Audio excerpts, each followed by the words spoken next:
Voilà, ces assises 2024 peuvent démarrer. On accueille tout de suite notre première invitée.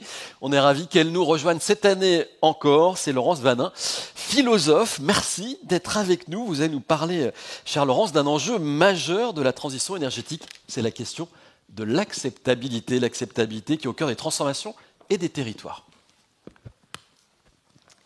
Bonjour à tous, mesdames et messieurs les élus, cher public. Écoutez, je suis ravie, Jean-Noël, de cette invitation à nouveau, j'ai envie de dire, la troisième fois que je suis parmi vous. Et c'est vraiment, pour moi, important d'être là, parce que les philosophes ont besoin de s'exprimer au milieu des assemblées des politiques pour la transdisciplinarité et pour pouvoir proposer un pas de côté sur les analyses traditionnelles. Et surtout parce que je crois qu'on a des choses aussi à dire et il faut que la construction des futurs désirables se fasse collectivement et qu'on puisse être là aux côtés des élus aussi pour leur souffler quelques idées. Alors, je vais vous parler de l'acceptabilité au cœur des transformations et des territoires, parce qu'il me semble quand même qu'aujourd'hui, on a besoin d'une forme de réenchantement des relations et surtout des réenchantements de ces futurs possibles à partir des imaginaires que l'on doit construire ensemble. Donc, mon propos va s'orienter sur 3 points qui me semblent essentiels. D'abord, changer et pourquoi. On est sur des assises de l'énergie, on réfléchit à d'autres modèles, mais pourquoi ? Quelles sont les raisons qui alimentent tout cela? Ensuite, quels sont les enjeux et qu'est-ce qui importe pour nous dans ces changements de paradigme et comment les envisager? Parce que ça veut dire qu'il y a un effort collectif peut-être à produire ou un effort peut-être de compréhension, parce qu'il faut qu'on pense aussi à ces relais entre générations. Et enfin, quelles sont les ressources de l'acceptabilité et les ressources humaines que ça sous-entend pour pouvoir évoluer tous ensemble?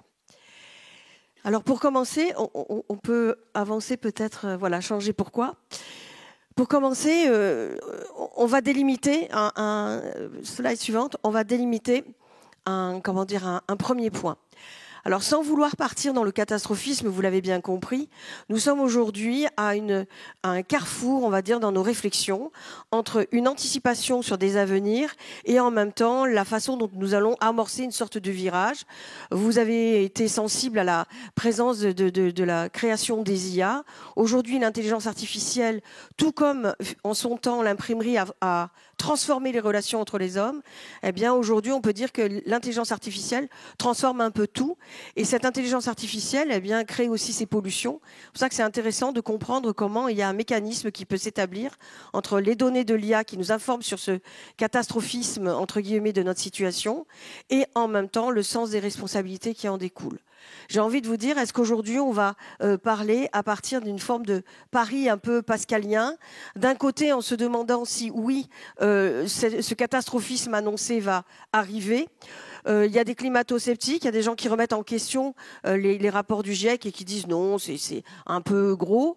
D'autres, au contraire, sont très inquiets. Vous voyez comment on parie sur l'avenir et qu'est-ce qu'on a envie de mettre dans ces futurs que nous allons essayer de rendre désirables. Et ensuite, comment répondre aux nouveaux besoins. Les populations qui sont amenées à changer d'endroit, notamment quand vous avez des lieux qui sont plus ou moins menacés par la montée des eaux. On a vu les phénomènes de météo dernièrement avec des inondations catastrophiques. On a aussi tous ces risques liés aux technologies. Donc comment envisager ce mouvement des populations, le logement, les nouvelles mobilités et puis l'optimisation, bien entendu, des énergies. Je crois que c'est un des grands enjeux de notre avenir. Slide suivante. Donc il faut commencer à réfléchir à ces réenchantements, parce que vous voyez bien que la représentation ici de cette image avec les changements climatiques bien, nous pose face à des problèmes, bien entendu, non seulement de changement des températures avec les dégagements des CO2 et les risques qui y sont inhérents. Et en même temps, ça va changer la façon dont les espèces vont habiter les régions. Nous, par exemple, en Provence, nous avons de plus en plus d'insectes qu'on ne trouvait pas hier, et même les arbres en eux-mêmes sont en train de se changer par rapport à tout cela. Donc comment on réfléchit à ces changements climatiques et comment réenchanter quelque part les relations de confiance qui peuvent s'établir. Alors s'établir entre 3 axes. Vous voyez, j'ai parlé de la science parce que depuis quelque temps, on remet en cause les scientifiques. Souvent, on se dit ils exagèrent. Sauf que les scientifiques détiennent un certain savoir, on les appelle aujourd'hui les experts, et souvent, bien entendu, les politiques les consultent. Ensuite, les politiques. Comment réenchanter le monde du politique quand on voit qu'on est dans une crise non seulement de l'autorité, mais aussi une crise de la représentativité? On se dit que peut-être le plan commun, le projet collectif, peut-être des directives claires sont peut-être attendues par des citoyens qui veulent bien faire, hein, ils aimeraient être acteurs de leur vie et de leur vie de citoyens engagés, mais parfois ils sont un peu perdus dans tout ce qui se passe et ne savent pas véritablement ce qu'ils doivent faire. Donc il faut véritablement, pour renforcer les atouts de l'acceptabilité, en finir avec les crises de confiance, renouer avec la nature, parce que nous avions parlé les années précédentes de la Smart City et de toute cette façon dont on repensait les systèmes urbains à partir d'un ensemble d'objets connectés et une complexité liée à ces usages, et en même temps, comment recréer de l'intelligence collective à défaut de l'intelligence artificielle, et comment placer les humains dans la perspective d'un devenir plus heureux. J'ai envie d'avoir un petit temps bref pour dire qu'il faut aussi changer peut-être le discours. Le « c'était mieux avant », peut-être que c'est un peu une phrase qu'il faut dépoussiérer. L'intergénération est un problème. Depuis quelque temps, ma posture d'enseignante et en même temps ma posture au cœur de la gendarmerie, au centre de recherche de la gendarmerie nationale, me permettent de me retrouver en relation en permanence avec différents publics, et j'entends des jeunes gens faire le procès des anciens en disant « mais comment c'est possible qu'aujourd'hui nous ayons ces problématiques? Qu'est-ce que vous avez fait ?» Et je crois que le futur, pour le rendre plus désirable, il va falloir nous réconcilier et expliquer aussi aux jeunes gens que l'intelligence artificielle et tout le bon de l'Internet des objets, bien sûr, ça existe depuis 70 ans, depuis Turing qui pensait l'ordinateur, etc. Mais la vraie métamorphose, cette révolution, on va dire, des IA, existe depuis une vingtaine d'années. Et donc, en quelque sorte, on ne pouvait pas forcément mesurer les impacts qu'auraient nos façons de vivre dans les années 70-80, ou en tout cas, on a peut-être eu une méconnaissance, c'est pour ça que je parlais de la science tout à l'heure, de ces bons technologiques, et peut-être aussi qu'à ce moment-là, il y a eu une absence de vision. Et travailler avec les jeunes générations pour recréer ce lien intergénérationnel, je pense que c'est aussi une des bonnes pistes. Poursuivons. Alors, pour penser, le slide suivante, s'il vous plaît, pour penser tout cela, il faut toujours revenir à ce Donuts de Kent Raworth qui nous rappelle à du bon sens. Pour pouvoir vivre, vous voyez, nous avons besoin de ce qui est au centre même de ce cercle, eau, nourriture, santé, énergie, réseau. Vous voyez, tout ça, c'est ce que les humains ont besoin pour être bien et être épanouis. Mais en même temps, vous voyez qu'il y a un deuxième cercle extérieur qui fait que si on déborde, ou en tout cas si on empiète un peu trop sur les choses, eh bien, on va avoir une diminution de la couche d'ozone, des changements climatiques, de l'acidification des océans, des pollutions, etc. Ce qui veut dire que quelque part, nous sommes dans une sorte de boussole spatio-temporelle qui nous place entre deux tendances. D'un côté, nos besoins vitaux pour être bien, et de l'autre côté, nos excès, notre démesure, qui nous mettent en danger, puisque la Terre vit à crédit, nous vivons à crédit sur ses ressources, et il faut à un moment donné, comme dirait Descartes, revenir au bon sens. Il dit d'ailleurs que le bon sens est la chose au monde la mieux partagée. Oui, sauf que depuis quelque temps, on a l'impression d'une forme quand même de démesure. Pour tout cela, il faut créer bien sûr de la coopération. Il faut que les pensées sur tous ces systèmes des ressources puissent être réfléchies à partir d'une forme de circularité. Du régénératif, bien sûr, mais pas seulement. Et puis, penser à l'adaptabilité permanente, c'est bien, mais s'adapter, c'est pas forcément être toujours en concurrence. C'est pas non plus vouloir développer à tout prix. Ça veut dire aussi que parfois, la performance n'est pas l'idéal. On peut développer des choses de manière beaucoup plus altruiste et éthique, et donc vivre mieux. Quand on parle de robustesse aussi, il faut penser à ce monde qui est en mouvement permanent et avec des interactions entre des capacités d'adaptabilité et ce que l'on appellerait aussi la résilience, c'est-à-dire nos capacités de rebondir en cas de difficulté. Et puis, la transition énergétique, on l'a bien compris, c'est le temps des choix. Et le temps des choix n'est pas un temps des choix minimaliste, c'est un temps des choix sur des futurs. C'est-à-dire qu'il faut voir au-delà des 2, 3, 4 années à venir, puisque, on l'a bien dit, les projets aujourd'hui sont à 2050. Nous ne sommes qu'en 2024. Nous allons arriver en 2025. Je rappelle quand même, parce que ça m'est venu dernièrement, cela fait 25 ans que nous sommes entrés dans le 21e siècle. Et nos générations ont tendance à l'oublier. Parce que nous sommes du siècle dernier. Enfin, moi, peut-être pas vous. Vous êtes tout jeune. Donc, l'intérêt, slide suivante, c'est de penser cette typologie des territoires avec un topologos. Le topologos, pour moi, c'est le discours rationnel, hein, le logos. Et le topos, c'est le lieu. Il faut avoir un discours rationnel à partir des lieux. Les territoires sont absolument importants dans ces questions-là, parce que l'on ne pense pas forcément de la même façon lorsqu'on vit près de la mer ou quand on est dans un milieu montagneux. On ne pense peut-être pas de la même façon quand on a un fleuve qui vous permet peut-être d'avoir une agriculture parce que vous avez des alluvions qui nourrissent mieux votre terre. Ce n'est pas la même chose quand on a accès, en quelque sorte, à une agriculture de proximité, etc., etc. Et donc, chaque territoire, en France, nous avons là une richesse de territoire, a la possibilité de déployer à partir de ce qu'elle est, tout un ensemble de choses qui peuvent être absolument constructives. Donc là, je ne vais pas vous décrire tout ce que j'ai écrit là, mais vous comprenez qu'il y a une volonté de mettre en avant ces différences et non pas ces disparités, comme on aurait tendance à le dire, pour parfois aussi créer la tension. Slide suivante. L'idée qui importe maintenant, c'est la question de la santé. Il faut reprendre le bon sens de la terre parce que finalement, la santé des milieux naturels, que ce soit la santé de l'eau, des biomasses, la santé des sols, etc., eh bien, c'est une bonne santé aussi pour nous, les vivants.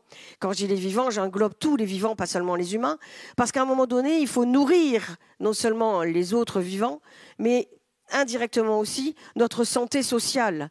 Si nous vivons bien dans un écosystème sain, eh bien, nous nous sentons bien également.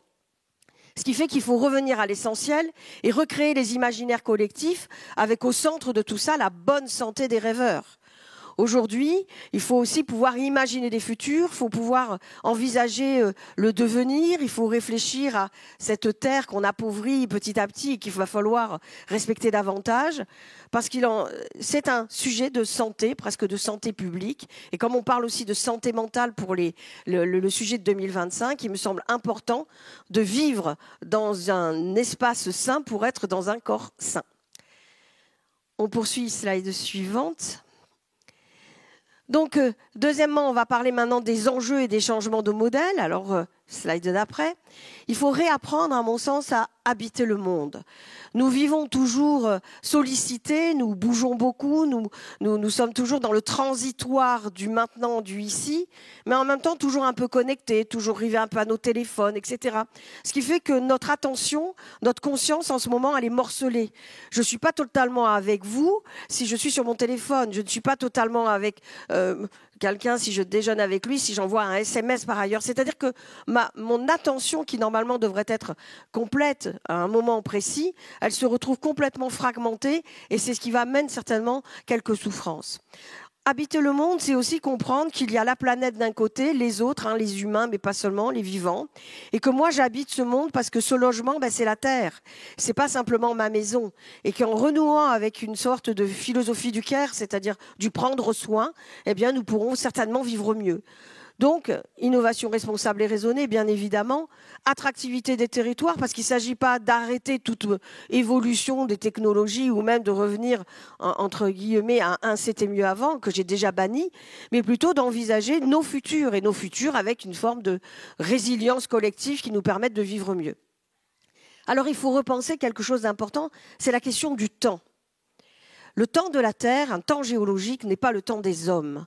C'est-à-dire qu'il faut plus de temps à la Terre pour se régénérer. Le temps des hommes n'est pas le temps non plus de la nature. La nature est cyclique en soi. Il y a des retours du même. En même temps, il y a le temps du politique qui est le temps du mandat, qui n'est pas forcément en corrélation avec le temps des hommes, ni même avec le temps de la nature. Et puis il y a le temps de l'économie, le temps des subventions qui tombent à tel moment ou à tel autre, qui à un moment donné viennent peut-être ternir la possibilité de planifier. Et ça, c'est une réflexion qui peut être essentielle pour repenser dans un continuum. Je suis un homme ou une femme politique engagée, je sais qu'à un moment donné, je laisserai la place, mais je laisse une place en proposant une suite ou la possibilité de la suite à celui ou à celle qui me remplacera. Donc il faut repenser les stratégies face aux nouveaux risques, bien évidemment, parce que chaque technologie amène des risques nouveaux avec les usages qui y sont associés. Rendre des futurs possibles et désirables, ça c'est notre devoir d'humanité, comme dirait Emmanuel Kant, agis de telle sorte que tu traites l'humanité comme toi-même. Et en même temps, comme je le disais, renouer avec la jeunesse qui aujourd'hui est un peu désespérée. Donc il faut peut-être aussi leur montrer qu'il y a un avenir commun possible. Slide suivante, eh bien voilà, il faut qu'il y ait un projet collectif dynamique avec la possibilité de penser non seulement des organisations en vue d'une résilience des territoires, faire le bilan de nos vulnérabilités. Nos fragilités sont essentielles, c'est d'ailleurs ce qui fait que nous sommes des êtres charmants quelque part. Former les agents à des valeurs particulières du développement durable, l'énergie positive, les stratégies, parce que ça s'apprend. Il y a beaucoup de personnes aujourd'hui qui sont dans la méconnaissance des objets connectés. Ils ont tout ça à la maison parce que c'est utile, mais l'objet, le contenu de l'objet, notamment quand on dit tout est dans mon téléphone, non, tout est délocalisé dans des serveurs ailleurs, des clouds, ça ne m'appartient déjà plus. Tout ça, en fin de compte, ce sont des évidences auxquelles on ne pense pas forcément toujours. Il faut scénariser les crises. Pas parce qu'il faut que ce soit anxiogène, mais parce qu'on va prévoir à ce moment-là les ressorts d'une réaction. Agir, bien entendu, pour favoriser la coopération, mutualiser, coopérer, mener des politiques de territoire avec des territoires innovants, justes et sûrs, pour reprendre la théorie du donut. Et puis mobiliser. Il faut croire dans ces citoyens relais qui peuvent être non seulement peut-être parfois des réservistes, qui peuvent être là et semer autour d'eux des bonnes pratiques ou des bonnes méthodes. Ça peut être nos élus qui, en région, sur les territoires, œuvrent pour leurs citoyens. Ça peut être aussi le milieu associatif, les bonnes consciences, j'appelle ça les sentinelles, moi. La bonne conscience de celui qui a une opinion, qui est sage, qui est raisonné, parce qu'il a le bon sens de la terre. Il faut qu'on les écoute aussi. Nos anciens ont des choses à nous dire. Et puis, bien évidemment, il faut éviter de penser que la technologie nous sauvera toujours, qu'on n'a pas besoin de connaître les choses pour pouvoir s'en servir, parce qu'il faut à un moment donné aller plus loin que ça et dépasser nos ignorances. Étape suivante, s'il vous plaît. Troisième point, acceptabilité et dilemme éthique. Slide suivante. Eh bien, l'acceptabilité, pour moi, philosophe, se détermine selon 2 points. Une acceptabilité objective qui répond aux indicateurs, aux normes. On va vous dire que tel drone vole selon telle norme, non seulement de vol, mais qu'il a été construit de telle manière que les matériaux utilisés ou les batteries, etc., sont recyclables. On vous donne des normes, l'aspect normatif qui vient d'en haut. Ce sont des choses qu'il faut, bien entendu, respecter parce que ça renvoie à la loi. Mais d'un autre côté, il y a notre dilemme de l'acceptabilité, qui est l'acceptabilité subjective, qui n'est qu'une question de perception, de représentation, et je peux avoir un objet qui est complètement à la norme, mais que subjectivement, je n'ai pas envie d'utiliser. Et c'est là qu'il faut, entre guillemets, comprendre la distinction qu'il y a entre l'objectif et le subjectif. En gros, aujourd'hui, les politiques ont besoin d'asseoir leur projet sur l'acceptabilité pour que les citoyens soient satisfaits. Mais l'acceptabilité dont ils nous parlent régulièrement, c'est une acceptabilité qui répond aux normes. Là où le peuple, entre guillemets, réclame une compréhension de sa subjectivité dans la perception des objets et des lignes qu'on met en place pour lui. Eh bien, c'est de l'interaction entre les deux qu'on va pouvoir comprendre qu'il y a un niveau macroéconomique, comment on crée un processus de constitution des compromis, comment moi, citoyen, qui ai l'habitude de vivre selon certains principes et préceptes, je change un peu ma façon d'être pour pouvoir m'adapter à quelque chose qui concerne le collectif et une structuration économique bien souvent. Il y a un niveau mésopolitique, le fait qu'il y ait un processus de délibération et de formation, parce qu'à un moment donné, il y a une aide à la décision, et en tout cas, la décision, elle peut être consensuelle. Et enfin, un niveau microsocial, c'est-à-dire comment chacun interprète le monde des objets, la complexité, et comment il intègre dans ses imaginaires la capacité d'être en interaction avec ces objets et les activités au quotidien. Ce qui veut dire que, vous voyez, ce mouvement que j'ai mis descendant, parce que la norme vient d'en haut, au final, doit remonter aussi pour que le cas éthique qui me met en présence d'un objet que j'adopte, parce que le cas de conscience est dépassé, j'ai répondu à la question, eh bien, ça me permet d'aller plus loin. Slide d'après. Qu'est-ce que je veux dire quand je parle d'un cas éthique? Pour moi, l'éthique, c'est l'espace dans lequel la loi ne m'interdit pas de faire quelque chose, mais je ne vais pas le faire par respect pour la nature ou par respect pour autrui. En gros, rien ne m'interdit de le faire. Je ne serai pas condamnée, je ne suis pas dans l'illicite si je le fais. Par contre, je sais que c'est pas bien de le faire si je respecte les autres. Ce qui veut dire qu'aujourd'hui, l'acceptabilité passe par un parcours éthique. Il faut accompagner les changements. Bien sûr, ça veut dire qu'il nous faut des langages communs. Ça veut dire qu'il faut qu'il y ait un code éthique. C'est-à-dire qu'à des moments, un peu comme aux 1000 bornes, on s'arrête dans un coin pour réfléchir la solution qu'on a envisagée, pour voir si c'est la bonne. C'est-à-dire qu'on interroge nos cas de conscience. On suspend. Et à chaque fois qu'il y a un défi à relever, on place nos ingénieurs. Nous avons des ingénieurs brillants. Seulement, à un moment donné, si on dit qu'il faut créer pour créer, on oublie l'idéal, c'est-à-dire que l'objet à la fin, in fine, doit servir au citoyen, et ce citoyen, en bon usager, doit pouvoir être protégé par l'objet qu'on engendre. C'est-à-dire que des objets technologiques, des décisions politiques ou autres, peuvent aujourd'hui altérer le bien-être, le bien-vivre collectif, et même accentuer des vulnérabilités. Vulnérabilité d'humains, vulnérabilité de territoire. Ce qui veut dire qu'il faut réorienter, penser les risques émergents et surtout revenir à la notion d'inclusivité effective. Les territoires ont beaucoup à faire avec les villes, les métropoles. Et les métropoles ont beaucoup à attendre aussi des territoires qui, en matière d'énergie, portent des solutions et peuvent reprendre un certain pouvoir sur les métropoles parce qu'on ne peut plus rester simplement concentré sur la ville. Voilà, j'ai jeté quelques pistes. Dernière slide. Bien évidemment, n'oublions pas que loin des indicateurs, il y a l'âme d'un territoire. Et pour moi, là, vous êtes très nombreux, vous êtes tous impliqués, sinon vous ne seriez pas là. Et votre territoire, vous y tenez. Vous y tenez, je ne sais pas pour quelle raison. Et votre territoire, c'est peut-être juste votre village ou la rue dans laquelle vous habitez, que vous avez connu depuis que vous êtes tout petit. C'est ce lieu auquel vous êtes rattaché, à partir duquel vous avez construit votre histoire familiale, ou alors vous êtes venu d'ailleurs et vous vous êtes marié, vous vous êtes donc localisé ici. Qu'est-ce qui fait l'âme d'un territoire? Qu'est-ce qui fait cette dynamique de l'attachement? Qu'est-ce qui fait qu'on a une appropriation sensible d'un lieu, même si parfois, moi j'arrive du sud, je trouve qu'il fait froid ici, vous trouvez qu'il y fait bon vivre. Ce qui veut dire que quelque part, il y a autre chose que de la géographie ou de l'échelle, comme on pourrait le dire. Il y a de l'histoire. Et en fait, ce que je voudrais vous dire, pour pouvoir lancer les 2 tables rondes sur les énergies, revenons à une échelle humaine pour repenser nos futurs désirables. Merci à vous. Merci beaucoup, Laurence Vanin.